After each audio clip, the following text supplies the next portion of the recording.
Welcome back, Gothic lovers. It's a beautiful night here in the downtown of the colony.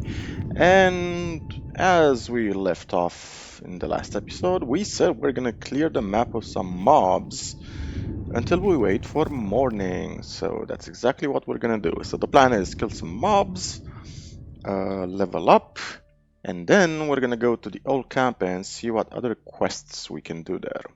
So we have some snappers here that I remember from last time, and because we have a bow right now, we can actually handle these snappers. So we're gonna go down here.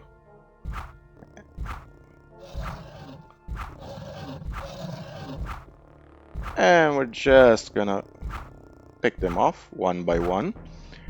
Yeah, it's pretty boring combat when you really think about it. It's way more exciting to actually play the game.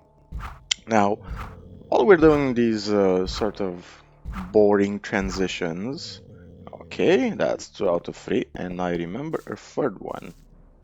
Now, question is, where did the third one? Aha. He's actually trying to climb up there, but we're not gonna give him the chance. So, fortunately, he's close enough. Yep. So we're just gonna go grab our torch. So I was thinking, one of the things we could do right now, we could visit. Ooh, that was a close one. Okay, anything here? Nothing up here. Okie dokie. Ooh, a pickaxe and a tumbler. Okie dokie. So I was thinking what we could potentially do is visit the old mountain fort. And there's a couple of reasons why we want to do that. The first reason is experience.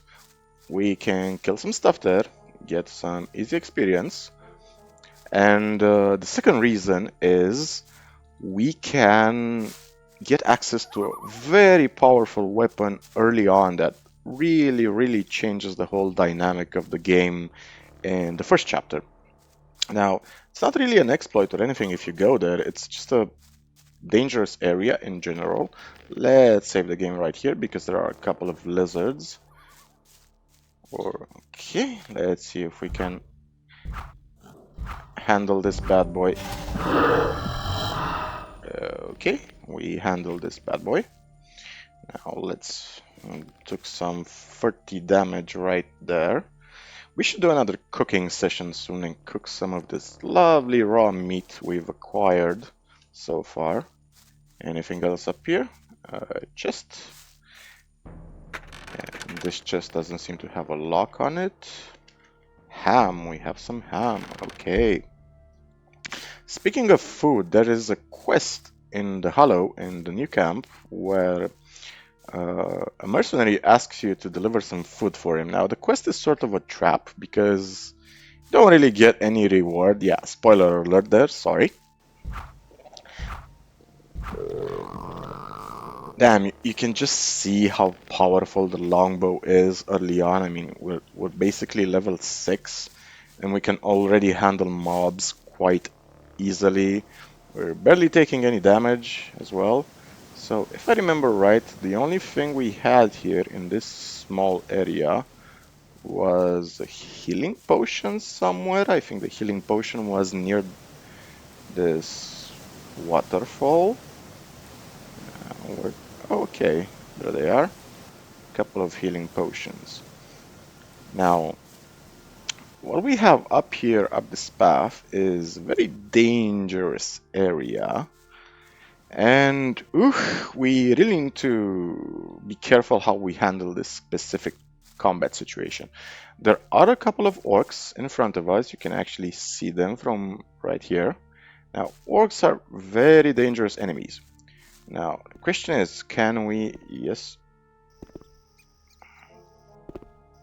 Okay, so we managed to get up here, so we're gonna try to snipe them with our bow. 2 orc warriors. Okay, let's see what happens. Okay. So far, so good. Now, as long as they don't climb up, and I don't think they can climb up, They're not tall enough. Yeah, we should be fine. We should be fine. Okay, this one climbed up.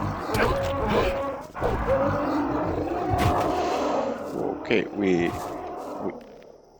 exactly as what I was saying. Okay, I think it might be time to actually pop a healing potion or two. Okay, so that's one dead orc, so that's progress. 1 out of 2. It's not bad. The question is, where did your friend go? Okay, he went way, way down there. Now, I think he might be a bit too far for us. Or not, I think. If we manage to get a critical hit in, we might be able to kill him. If. That's okay.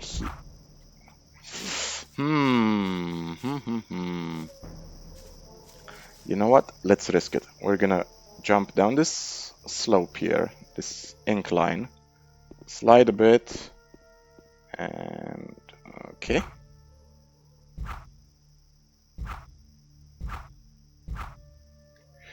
Okay, that's a bit too much. And I think we actually got stuck. Okay. Not good. Not good at all. So we're gonna quick load. Okay. Now, where were we? We had an orc warrior down there. Okay, there he is. Okay, now, come on. Perfect. Almost flawless victory. Okay. Now, these orc warriors normally don't have anything on them, like they don't have any items, but damn, do they give a lot of experience. What was that? 300 experience almost? So, FYI, the way experience is calculated in Gothic for each mob, it's quite a simple equation. It's basically the level of the mob times 10. So if a mob is, for example, uh, level 3, he's gonna give you 30 experience. Now, this guy, did this guy not have a weapon on him? Pretty sure this guy had a weapon on him.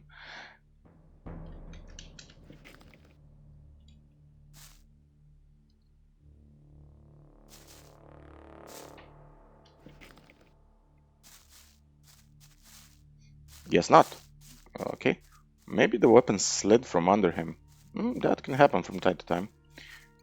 Or we actually get to... Oh yeah, we have two orc weapons. Never mind, never mind. Oh yeah, he died up there.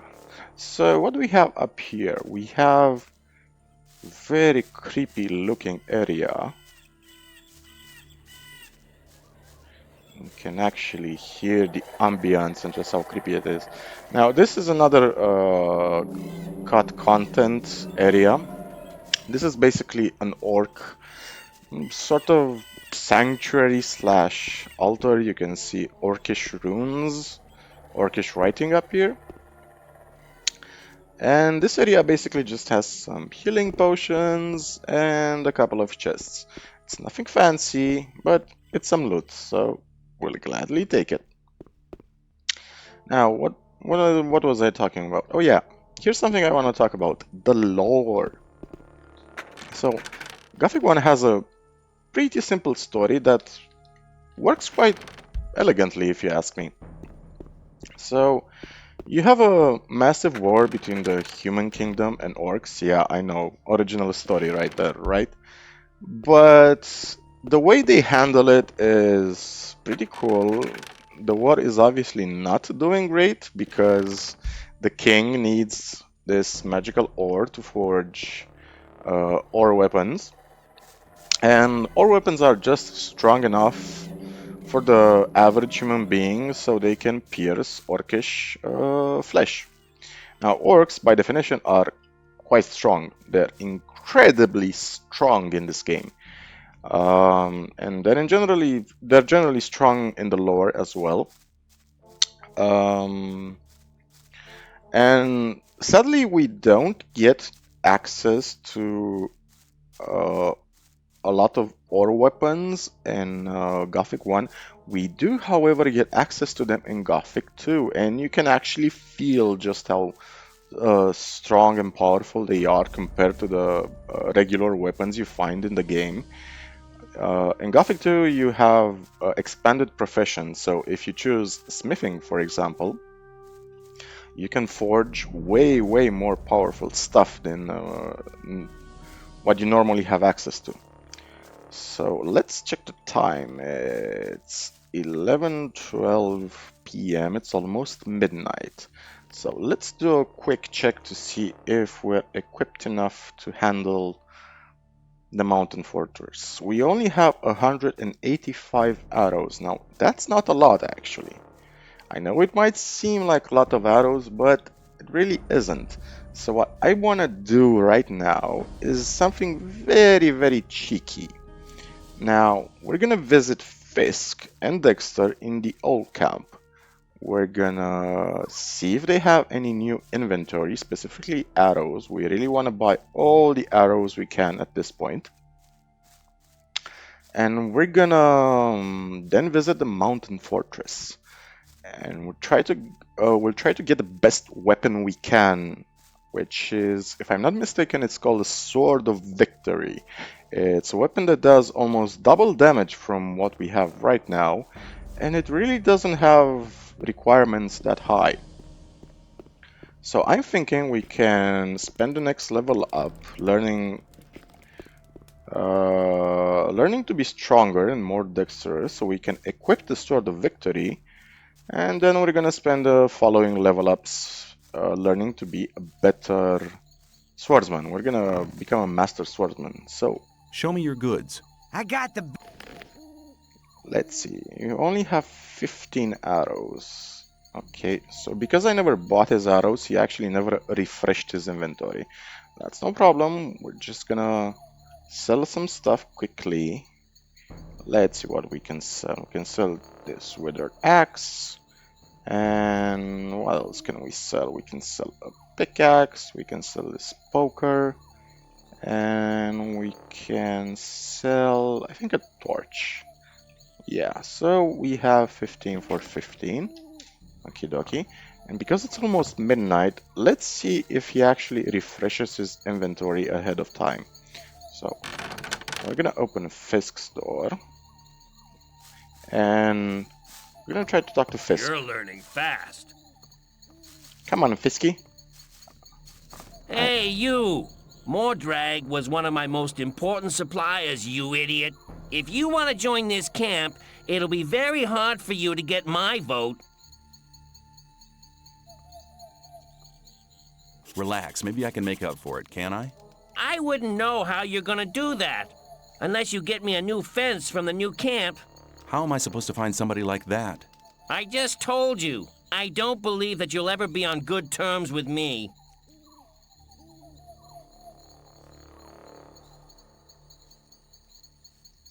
Then just kiss my ass.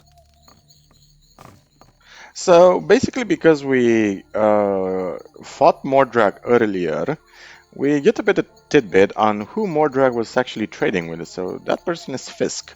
Now, Fisk is slightly upset with us, but that won't stop him from trading with us. Show me your good. And we get a follow-up quest to find a new fence for Fisk. Now, does Fisk even have a bow? I can't remember. But if he doesn't have a bow, we're gonna sell him a bow. And I want to sell him a bow so he becomes an arrow merchant. So we're gonna sell... That's 120. We're gonna sell a longbow because we already have one. We don't need two. So what else can we sell? Something that's worth 4 magical ore. Let's see. Tumbler, too expensive. Pure alcohol. Wooden spoon. Actually, no, we're gonna keep the wooden spoon for now. I think we're just gonna sell some torches because we have way too many torches. So 124 for 124. That's okay. Is it almost midnight? Okay, it's midnight. Let's see if Dexter refreshed his inventory. Hey, Dex. Okay, finish your drink, man. Finish your drink. Show me your goods. I got the... Yes, yes, you have the best stuff there. You haven't refreshed your inventory. That's worrisome, but okay. Now let's see, what do we have here? So one thing we can do, you can try to lockpick this door.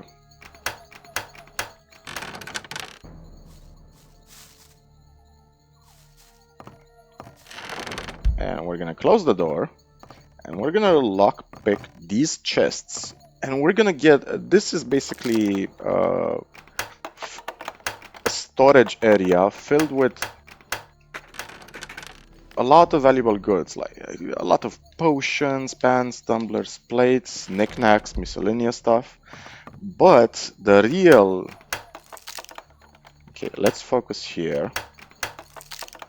The real...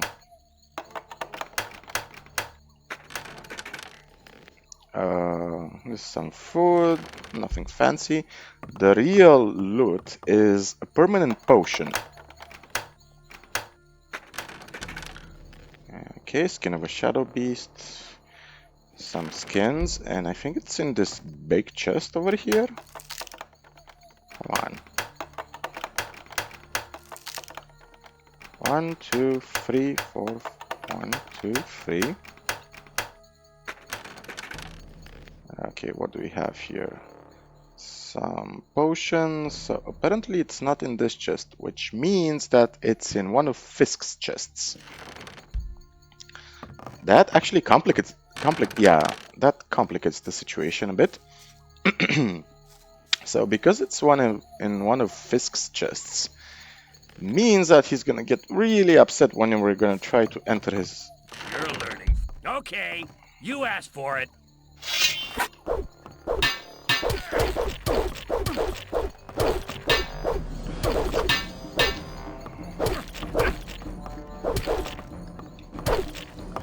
Okay. Sorry, Fisky boy. Why do you ask for it? So, what do we have over here? You know what? I'm just gonna loot his entire inventory while I'm at it. Except one thing. I'm just gonna give him a bow. Short bow. Okay. So, You'll be sorry for that. because Gothic 1 was coded the way it was, you can basically fight any NPC in the game. You can take their stuff, and they're not going to be permanently mad at you. This was fixed in Gothic 2. So in Gothic 2, you can beat up people, obviously, but you can no longer take the inventory, their merchant inventory, to be specific. Now, this is generally a design choice that you could find in a few games of the time. You could find that stuff in Fallout 1, Fallout 2, in Arcanum, and okay, so we have some arrows, that's perfect. Okay, so because we actually kicked Fisk's ass earlier, he no longer has any comments about us being in his house and looting all his stuff. 1, 2, 3, 4. Okay, so 4 to the left.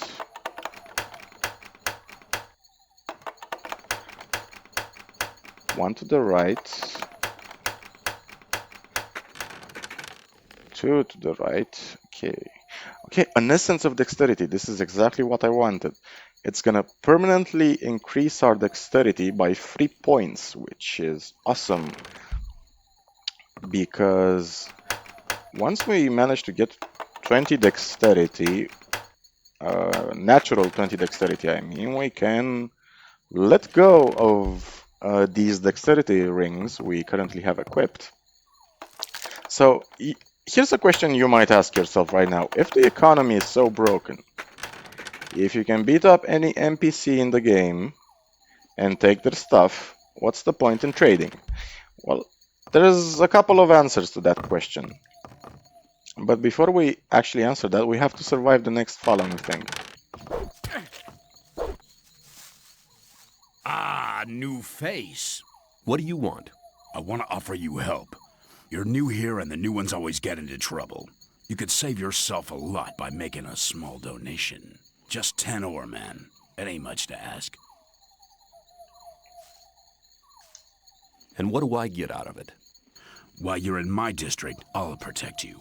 If you get into any trouble with the guys from the new camp, or if one of the sect loonies gets on your nerves, you can count on me. If you have bother with one of the diggers, we'll help whichever one of you is paid. It's as simple as that. And what if both have paid? Then we sit back and watch the show, but that don't happen too often. What if I don't pay? Hey man, don't stress yourself. You're a newcomer. Take a look around, collect a bit of ore, and when you're ready to pay, then pay. You can do it anytime, but don't count on my help until you've made your contribution to my expenses. I'm sure you'll understand. I'll see you later. Just you take care of yourself. Okay, now let's run away from Fisk. Because I really do want to deal with Fisk's aggro right now. We're just gonna run away from him, and here's a trigger you might not know about. So if an NPC attacks you specifically, like Fisk wants to do right now. That guy's sneaking off. Okay. Any guards or shadows nearby will aggro you. So it's a cool trigger built into the game so that if you piss people off, everybody's gonna jump you, which is kind of realistic behavior for such an old game. Now, let's see, what do we have? We have some... Okay, we have a decent amount of arrows. We have a lot of healing available to us. And let's eat some... What can we eat? We can eat some blueberries. And we're gonna make our way to the mountain fortress. I had a previous phone call, so I had to slightly edit the video right there. I hope the transition isn't too choppy. Now, let's check the time. It's 2:19 a.m. Perfect. What I think I'm gonna do right now is do a quick transition until we reach the mountain fortress. So, let's do a Batman transition, shall we? Alrighty, so we made it to the intersection where we split up last time to head up to the swamp camp. So if the swamp camp is this way, up here is gonna be a tight path that leads up to the mountain fortress. So let's start clearing, shall we? Let's kill this lizard that's in our way. Perfect. Anything up here? Nope, no loot. Actually, the only thing of note here is a pipe. A pipe which, sadly, we can't smoke. Another small example of COD content. Damn, I really wish that in the remastered version, I really hope to God they fix all of the COD content in the initial vision for Gothic. So up this path, the only thing of note is we're gonna have to see some lizards. Now, one way to handle these lizards is to head up this stump up here. We equip our bow, and hopefully, okay, that actually went way better than expected, and the reason we actually did so much damage was due to the critical hits we managed to pull off right there. So it's a little bit of luck. Don't get discouraged if you fail a few times. Sometimes combat in Gothic 1, when it comes to RNG, it's an RPG, so the RNG can sometimes be against you. Sometimes it can be for you. So we're also very close to leveling up. So we're gonna simultaneously hit the next level up exactly when we need the strength and dexterity to equip our new gear. Well, dexterity not so much. We just need 1 point in dexterity right now because we stole that awesome dexterity potion from Fisk. And with no consequences whatsoever. So up this path is where we'll find a very dangerous creature called a bloodhound. Now, we can actually kill them with a bow, but we can't survive more than a couple of hits, sadly. So, because our armor is very bad, the only thing we really have to rely on for survivability is our health. So our health is our armor right now. So let's move up here. A couple of bloodhounds. It's gonna be a tight fight. Okay, managed to kill one. Let's see if we can just kill his buddy without aggroing his friend. I don't think that's gonna be possible. Nope. No, this is gonna be a very, very tricky fight. If we shoot one, it's very likely his friend will aggro. So we just have to hope. Okay, 220 XP and we're level 7. Freaking awesome. Okay. We left our torch down here and it's you can actually see it's already getting morning. Okie dokie, let's see what we have up here. We have more bloodhounds. So this entire area is normally an area you get to visit. I think it's in chapter 4, 3 or 4 if I'm not mistaken, one of them. Don't want to give any spoilers, but it's the plot doesn't break if you visit this area beforehand. It doesn't have any impact on whether or not you cleared certain areas of the map beforehand. Okay, this is gonna be a difficult fight. Couple of bloodhounds up here, and it's actually more than a couple. Let's see if we can. They also have a huge aggro range, so managed to take that down. Okay, so as you can see, a couple of hits is all it takes for them to kill us. Let's try to take them one at a time. Hope we got lucky with one. Now let's hope we get lucky with the second. Just need a couple of crits in. Okay, that's perfect. Okay, let's think at this point we might. Yeah, no, let's keep our torch on for a while longer. And I'm thinking we could actually level up twice in this area. So we have another bloodhound in the distance. We're gonna take him out as well. Come on, big boy. Just one arrow. One arrow is all we need. Come on, come on. The only good thing they actually did in Gothic 3, in my opinion, was that they made archery so no longer did you have to rely on the computer to actually calculate the chances to hit for you. You could manually aim in Gothic 3, which was a pretty awesome choice as an upgrade for the game. But in Gothic 1 and 2, unfortunately, we have to rely only on statistics. And basically, you have to hope that you're gonna get a hit in. Now, let's see. What do we have here in this cave? It's not actually a cave, it's an abandoned room. We have an amphora, a torch. We have a spell scroll. And in this little chest here, we have an awesome weapon called an orc hammer, which does 50 damage points and requires only 22 strength. Now, why is this hammer so important? We can't actually equip it just yet.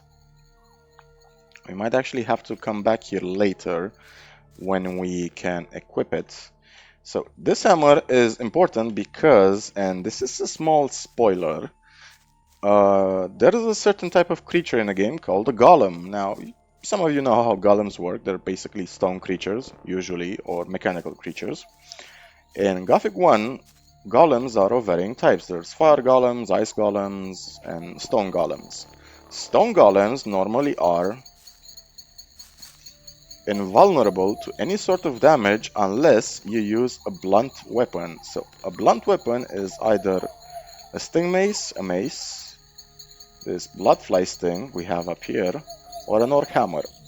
Now that I think about it, this is actually a great moment to end the video, and I'm gonna see you in the next episode where we become stronger, we can equip better weapons, and we're gonna take on this massive mountain fortress you see ahead of us. Now, let's see if we are properly equipped for this. We have some arrows. Yep, we can do this. So, until next time, guys, have a wonderful day, and if you're having one of those bad days, I hope you find the strength and wisdom to overcome it.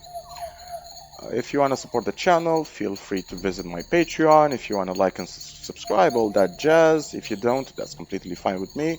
I'm still gonna put out videos because this is one of my hobbies and one of my passion projects, because I love RPGs and want to share them with you. So until next time, cheers guys and have a great day.